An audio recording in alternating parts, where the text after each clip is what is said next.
The views expressed are not those of local community broadcasting, WYML LP, or its management, volunteers, or underwriters.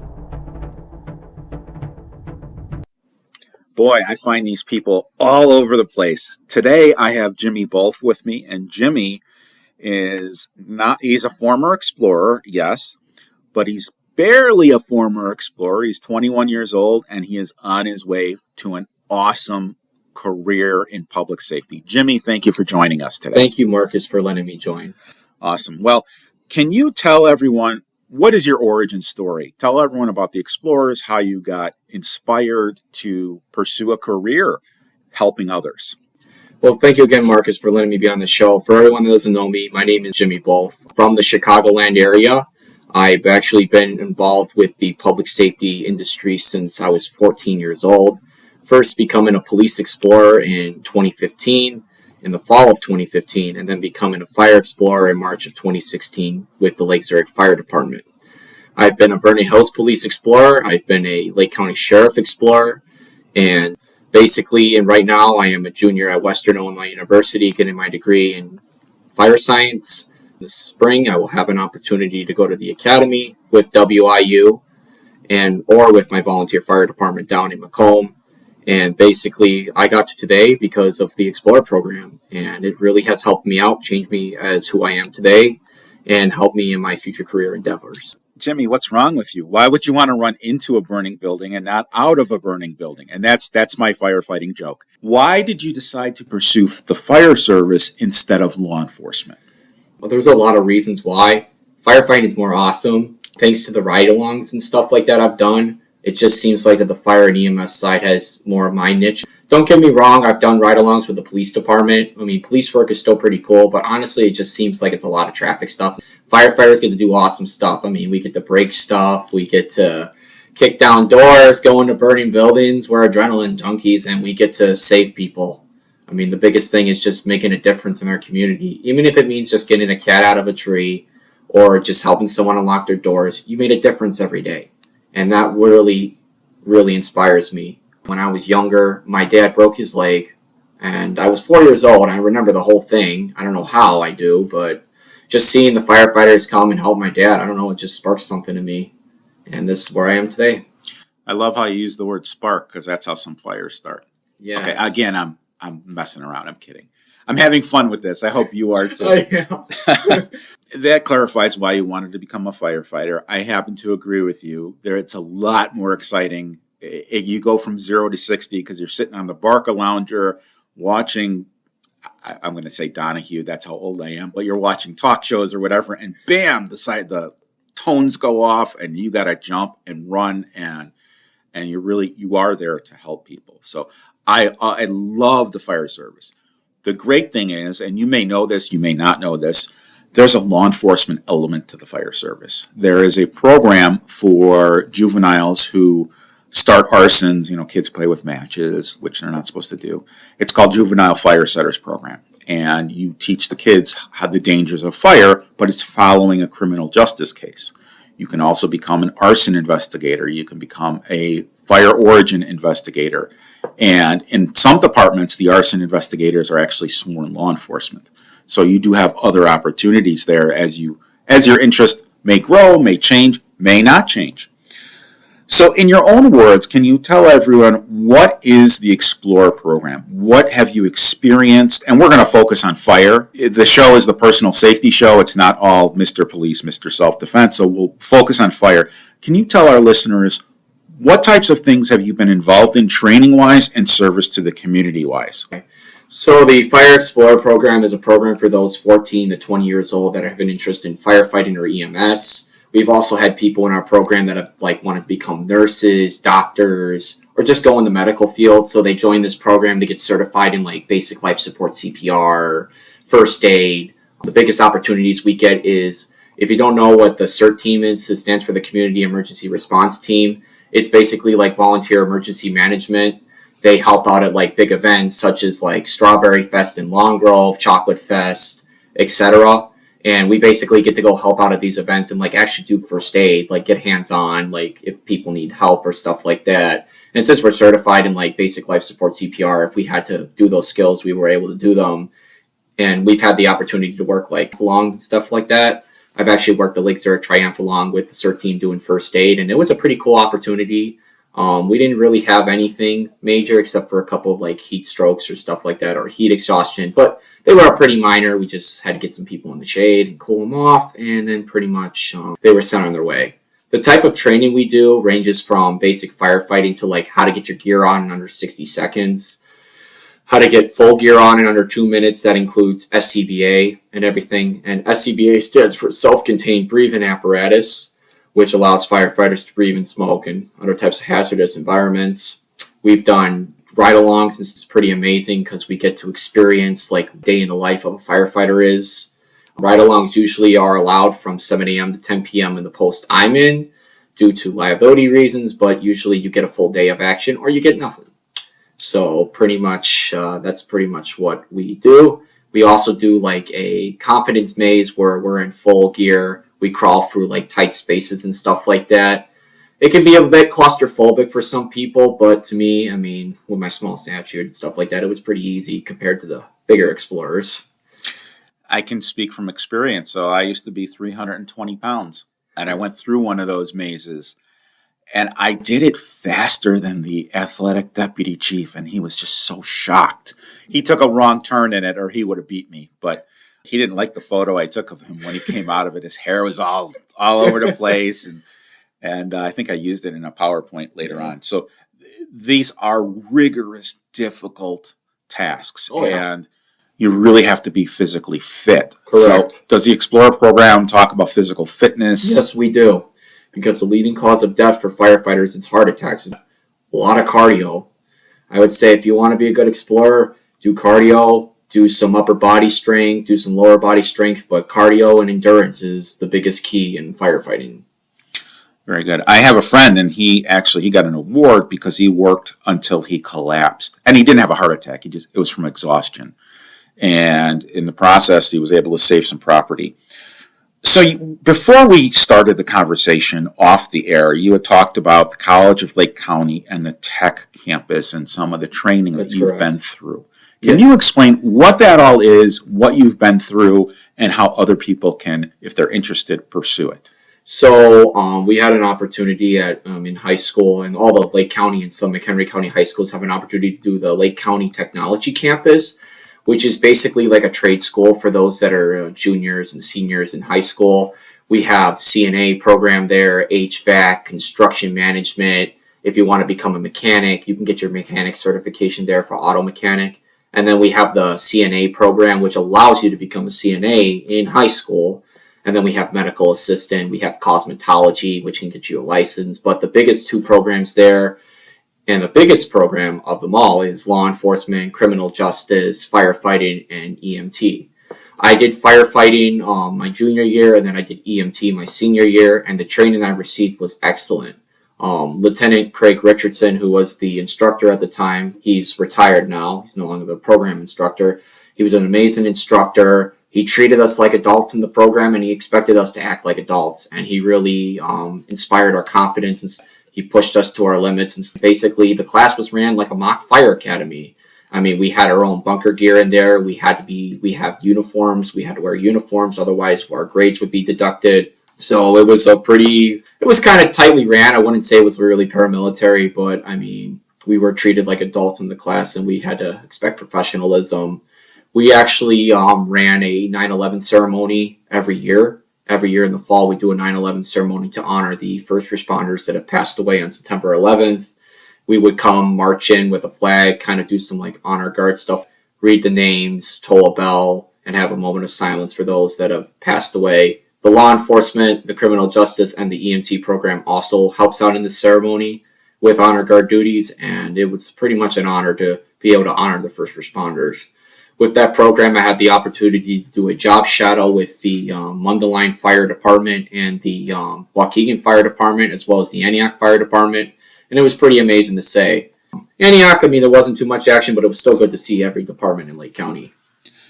Are you an EMT? Right now, I am still testing to get my national registry. Okay. All right. So when are you taking the test? Taking the test sometime in the fall. Okay. All right. Cool. That's definitely going to help you out. You kind of alluded to being in high school, going through the CLC program. College of Lake County is CLC, and being treated like an adult. I know that you got a lot of that from exploring the discipline, the interaction.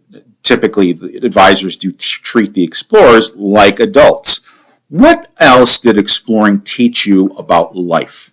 Leadership, self-confidence in yourself, pushing yourself to your limits, being above your limits, just improving yourself as a person, just understanding people better and understanding like how to handle like traumatic situations as an adult. You've been on ride-alongs. Has the department, and you're also a volunteer firefighter, but I'm really asking about the ride-alongs. Has the departments that you've gone on ride-alongs with allowed you to participate in emergency responses? It depends on the level of certification. If you were a certified EMT, you were allowed to. It just depends on who you rode with and what the lieutenant or the battalion chief that day allowed. But fire scenes, you strictly stay with the engineer or the driver of the rig. We did have to don gear, but we were not allowed to go interior at all. We were strictly exterior operations and assist if needed. We would help carry like EMT bags and to like prep the equipment for the paramedics. Depending on some advisors, they might let you do CPR on a cardiac arrest. But usually we was just carrying around bags and stuff, the equipment man. So you were the muscle. Yeah, pretty much. I was also the muscle when I worked for a fire department, and it's exactly what I did. They'd say, go back to the ambulance. We need the 12-lead EKG, which they probably already had with them. I just use that as an example. Or they need an extra IV bag or something, and I would be the mule, basically, go back and forth. Or if they had a heavy patient and they needed help lifting, I was also the muscle. I certainly appreciated being able to participate. Now, I know I don't have the EMT certification, the firefighter 2 certification, but it really made me feel good to contribute to helping people. Did it make you feel good as well? Absolutely, especially at 17 years old. So the adrenaline rush isn't just going to hot calls. I believe the adrenaline rush happens after you've helped someone. Is that true? That is correct, because you're still reliving the moment and stuff like that. It takes some time to calm down, but you feel good after you've taken someone to the hospital and they make it the next day. And the greatest thing of them all is just seeing that person you've helped come back to the firehouse to say thank you for your help in them. Have you seen tragedy on any ride-alongs or in your experience? I have. Okay. Can you expand on that, or is that taboo? Yes. I have seen people pass away in the hospital, seen cardiac arrests, seen gruesome injuries. I've seen accidents where motorcycles have been involved. Those kind of remind me of like, because my grandparents ride motorcycles and stuff like that. So it kind of makes me wonder, like, people really need to wear helmets when they ride bikes, because a lot of accidents happen and a lot of fatalities happen because people do not wear helmets at all. And every time there's a motorcycle accident, it kind of makes me wonder, is that going to happen to my grandparents someday?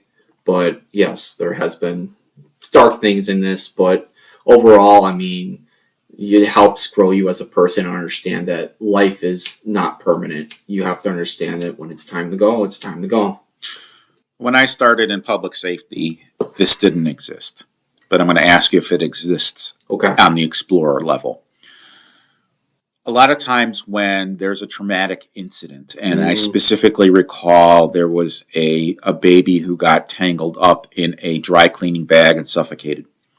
The police department gave counseling to the police officers who responded. If you see tragedy as an explorer, is there a psychological care element to this? I believe that, I don't know if this is true or not, I don't have this information. If there was a traumatic call, I believe that you would be sent home when you got back to the station for a day, or you would have a talk with your advisor about it, and then we would go from there. Okay. But if there was a critical incident, there would be a critical incident debrief in. I haven't had any critical incidents to brief in. I have had one-on-one conversations after a traumatic incident with my instructors and my advisors about what I've saw, what I've seen, and if there's anything that bothers me. The answer is yes, then, which is comforting to me, at least. So you're in college, you're at Western. Yes. And you're studying fire science, correct? Yes. What sort of classes have you taken? And I'm not talking about English math, although math, there's an element to firefighting with engineering. But what type of classes have you taken for your career, major classes? Like hazmat operations, understanding hazmat and stuff like that. A fire science ethics class, how to understand ethics. Fire behavior, fire investigation, fire protection systems, so like sprinklers and that stuff like that. And I've taken other courses on like building construction. Building construction is a big one.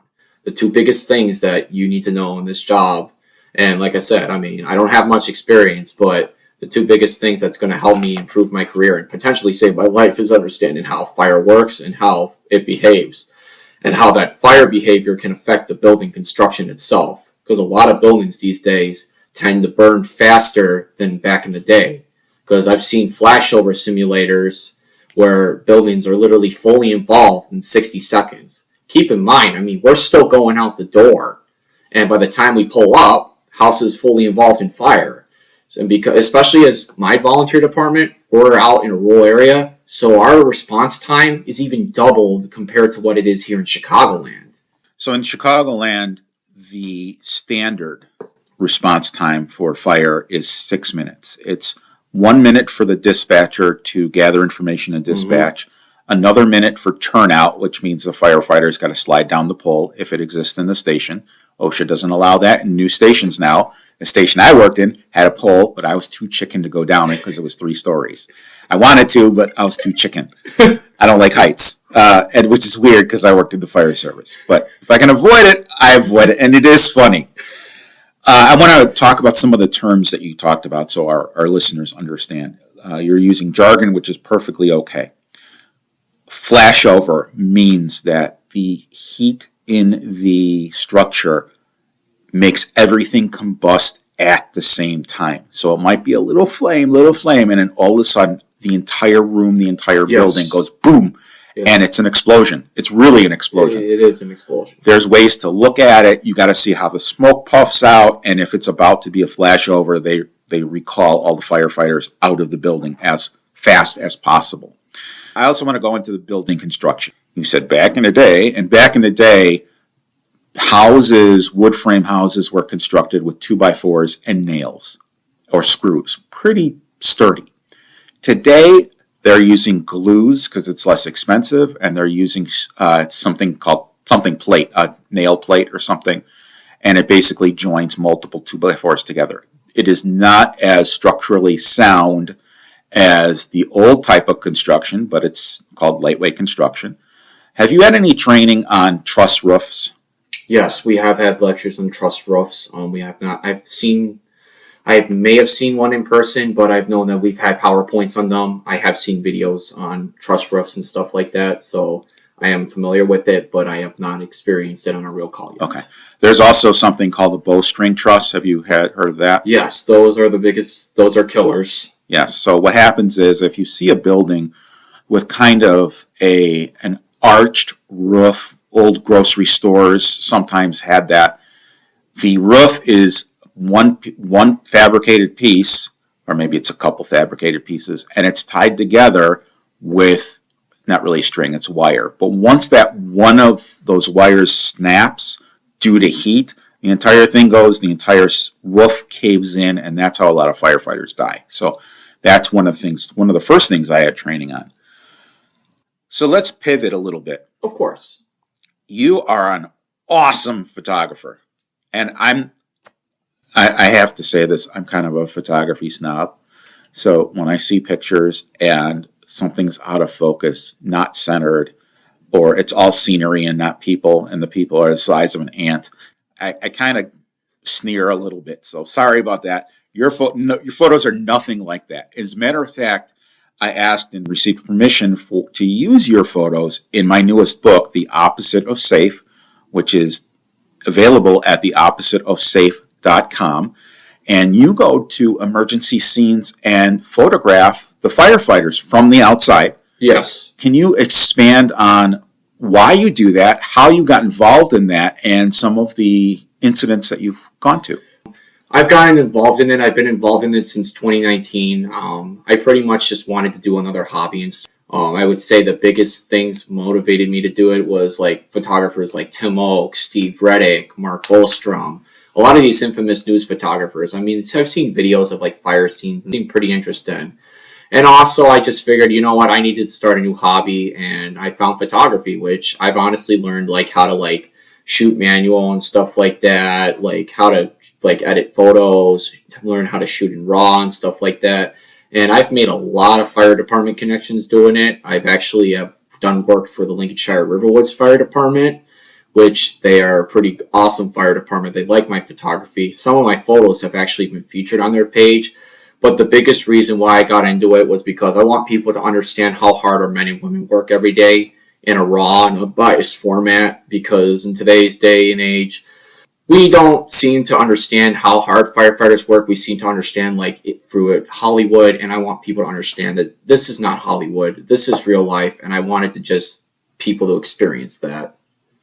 I'll give you an example of what Jimmy's talking about. When you watch the TV show Chicago Fire, and they're inside of a structure fire, and they're talking to each other, and you can see what's going on. You can't see what's going on in real life. It is full of smoke, unless it's a little hazy. And I was at a call once where a lightning bolt hit the roof of a house. We were in the house. It was a little bit hazy. It wasn't a fire. It was because it knocked all the dust loose that was all over the stuff in the attic. Mm-hmm. So that, you're going to be able to see and communicate. But typically it is verbal or nonverbal signals, meaning by touch, not by look at the expression on my face behind the mask, which you can't see anyway because of the smoke. What else have you done with your photography hobby? I've basically expanded to include couple shoots, portrait shoots for actresses, and then I've done some dog shoots. I do some plane photography and train photography as well, because I'm one of those trainers as well. If someone wanted to see your work, where could they go and check out what you're doing? I post most of my stuff on Instagram, Facebook, and Flickr. If you want to see it publicly, you can check out Jimmy Bolf Photography, and then I have a website as well, jimmybolfphotography.com. And then you can check out my fire photography at Bolf's Fire Photos. That's BOLF, S, Fire Photos on Facebook and Instagram. And then my Flickr page is just Jimmy Bolf. I'm glad you spelled your last name, because sometimes it doesn't come across. Yes, it's a very confusing last name. Yes. So if someone wanted to hire you, what would your contact information be? How can they get a hold of you? Okay. So they can get a hold of me at jimmybolf@comcast.net. That's the main email I can be reached at. I can also be reached at 847-708-0587. I also have my contact me page on my website at jimmybolfphotography.com, or you can message my messenger at either my Bolf's Fire Photos or Jimmy Bolf Photography on Facebook. Okay, looks like you got the bases covered. So you've gone to these fire scenes, or they might have mostly been fire scenes, but some emergency scenes. I know you were at Highland Park following the incident. Can you tell our listeners about some of the scenes that you've been on? What major incidents? I don't mean like someone burned a bagel in a toaster oven. Mm-hmm. So the Highland Park incident was a very major one. One of my friends who does the photography with me, he was actually at the parade when it occurred. He was doing photos for the Highland Park Fire Department when the shots rang out. And I didn't arrive there until after the shooting, but when I went there, I've never seen anything like it before. It literally looked like a scene out of a movie. Chairs toppled over, streets were quiet, and it was just something that I couldn't believe actually happened in Lake County. I mean, there were cops armed with AR-15s, SWAT teams everywhere. The FBI was there, and all these major worldwide news sources were here on this little town in Highland Park. I mean, the fact is that I've never seen my friend so pale, like in shock before. Like, he even had to be interviewed by the FBI, but it did give my friend, unfortunately, some PTSD from the event. But I just pray that it never happens again in this area. What other incidents have you been at? So I've been to some major fires. We had the major fires I've been to was the Just for Fun roller rink fire in McHenry in May 2021. When a bunch of teenagers decided to commit arson and burn down a roller rink that was loved by the McHenry County community. I've also been to some major fires in Chicago. There was been to a couple of third alarm fires in the Albany Park neighborhood, one in February of 2022, the other one in March of 2022. I've also been to some major brush fires out here. We had a big mulch fire actually a couple weeks ago up in Grace Lake. You could see the smoke for miles. I mean, it was a long incident. It lasted for 16 hours. But a lot of the stuff I've been to have just been house fires. What final thoughts can you offer to our listeners who are mostly parents who may have children who are interested in going into either a public safety career or a technical career? Because we talked about College of Lake County and their career programs. Yes. Biggest thing is the Explore program is that it's never too late to start. We've had people start at 18 or 19 years old. Just go for it. I mean, even if you don't want to go into public safety, it's still good if you want to become a nurse, a doctor, an EMT, anything like that. Because the fire program is it's everything, EMS and fire. Law enforcement, I mean, in this day and age, I mean, if you want to go for it, I mean, go for it. I mean, there's nothing holding you back, but just be forewarned that there will be people that may not respect you if you go into a law enforcement career. For the Lake County Tech Campus, I'd say if you're interested and you're a sophomore or junior, just talk to your counselor about it, see if they offer it, take a tour of Tech Campus, and then make your final thoughts from there. Thank you, Jimmy. I actually have a friend I'm going to tell about that program. I did not know about it, and I bet you there's going to be a couple enrollments because of your interview here. So, Jimmy, thank you very much for taking the time to educate our listeners on the Explorer program from your lens and what they can do and careers that they can pursue. Thank you very much, Marcus. We have monthly concealed carry license CCL classes in the northwest suburbs of Chicago. Dates can be seen at firearmmentor.com/classes. If you have a question, we can be reached at www.firearmmentorcard.com. That is our electronic business card, has all of our contact information and links in it. It's the easiest way to get a hold of us.